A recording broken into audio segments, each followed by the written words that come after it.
En fait, nous avons compris qu'il y a une sorte de tracasserie qui s'est installée dans la ville de Kalemi, justement au port de Kalemi. Et au lieu de respecter l'ordre opérationnel tel que les textes légaux les définissent, au port de Kalemi, nous avons aujourd'hui plusieurs services qui interviennent.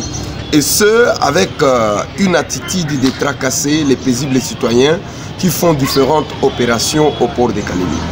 Et nous, étant mouvement citoyen, nous étant défenseurs des droits de la population, nous ne pourrions pas nous taire. C'est ainsi que nous avons crié très haut pour demander aux autorités d'aller mettre un peu de l'ordre au niveau du port de Kalemi.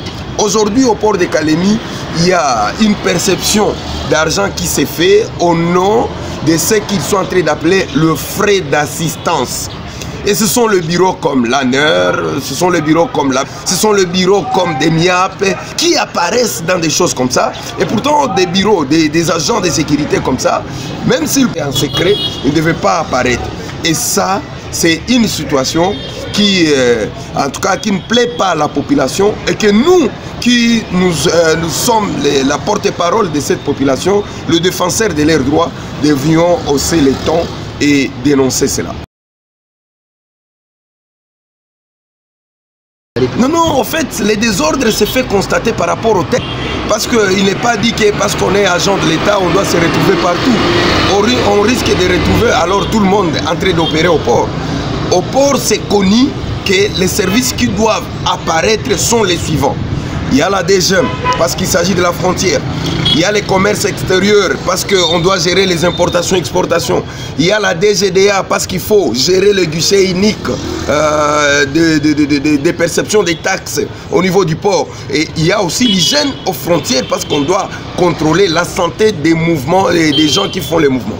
Et à ce niveau-là, lorsqu'on doit trouver maintenant d'autres services s'y installer, on ne le refuse pas. Ils peuvent être même en toute discrétion possible. Et surtout les services de sécurité. Ils ne doivent pas être apparents. On ne doit pas arriver au port et découvrir directement qui est 05. On ne doit pas arriver au port et on découvre directement qui est militaire. Et il se présente comme ça. On ne doit pas avoir les pères civils aussi de la DEMIAP en train d'opérer. Non, messieurs les journalistes, tous ceux qui peuvent nous suivre, ils vont croire que ce que j'ai dit est objectif. Nous voulons avoir des services réduits au port de Kalemi pour que les citoyens puissent opérer quiétude au niveau de Kalemi. Merci beaucoup. Merci, messieurs les journalistes.